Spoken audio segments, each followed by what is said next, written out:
Spotify would like everyone to think its policy issues have been solved.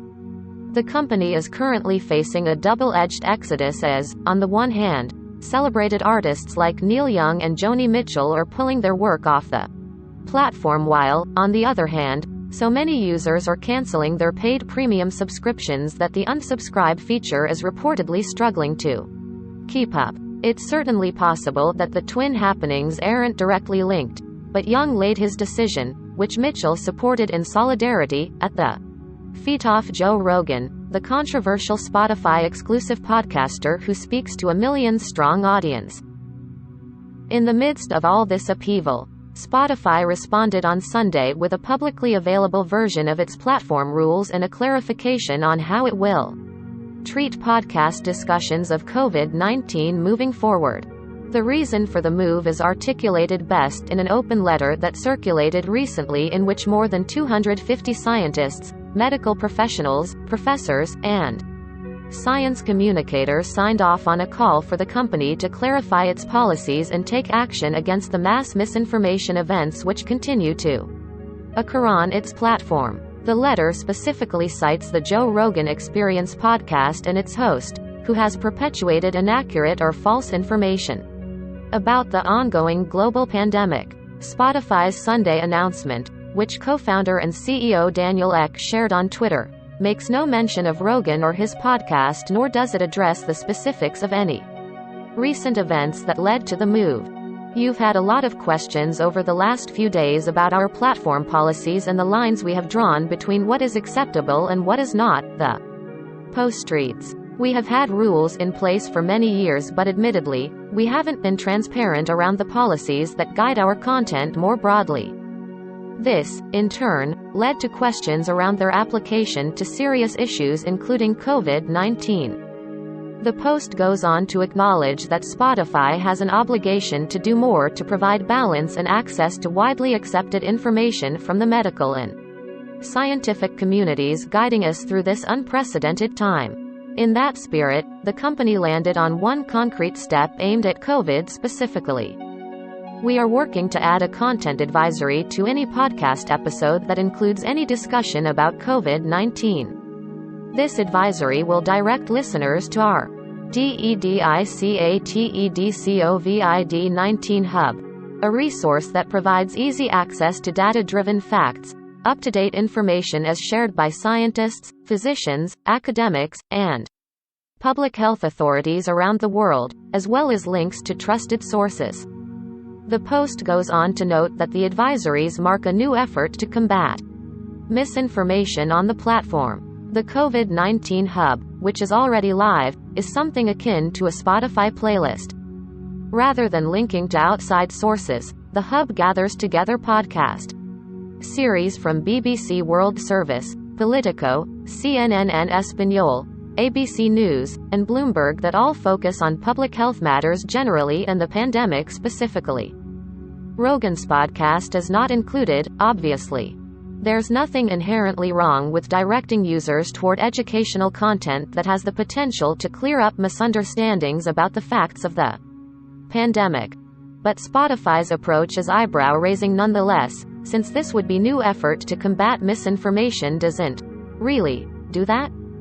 By flagging every single COVID-related podcast discussion with an advisory, Spotify is implicitly putting Rogan's proclivity for junk science on the same footing as any deeply researched, science-first podcast tackling the same topic.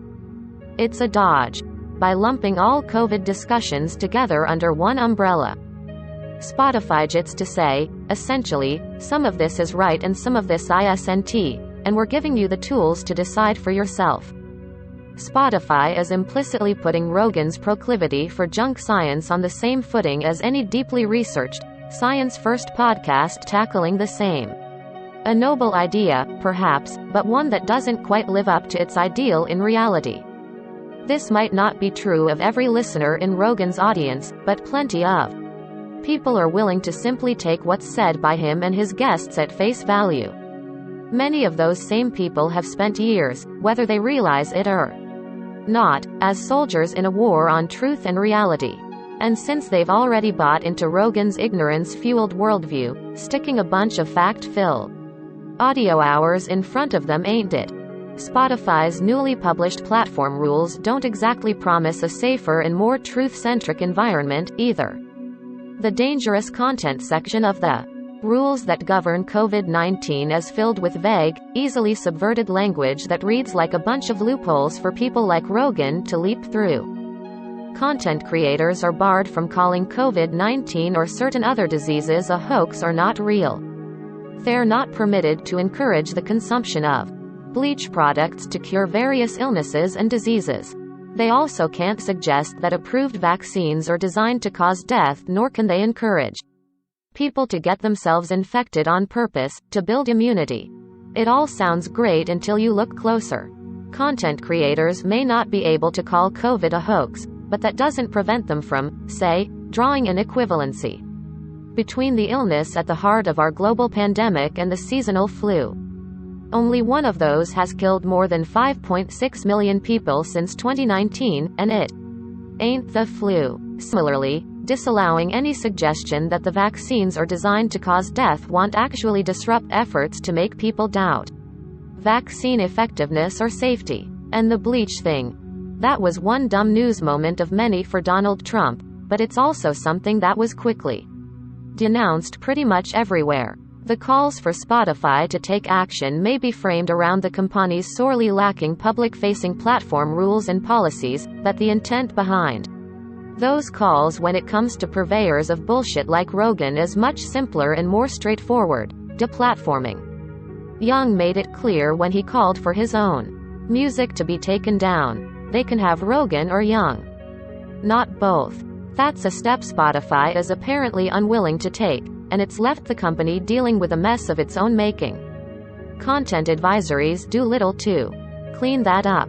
Rogan could easily bounce back from a deplatforming. His podcast was massively popular before the Spotify deal, and it's not like he's the only podcaster who preys on people's ignorance. Steve Bannon's show, for example, can still be found on Apple Podcasts, iHeart, and elsewhere, ironically. Spotify kicked out Bannon in 2020. Rogan's commitment to spreading harmful ideas and false understandings is a public menace. Even if a deplatforming fails to shut him down completely, the controversial host who commands a loyal audience that brings in millions of weekly listeners will continue to be treated like a serious person for as long as platforms like Spotify continue to give him oxygen.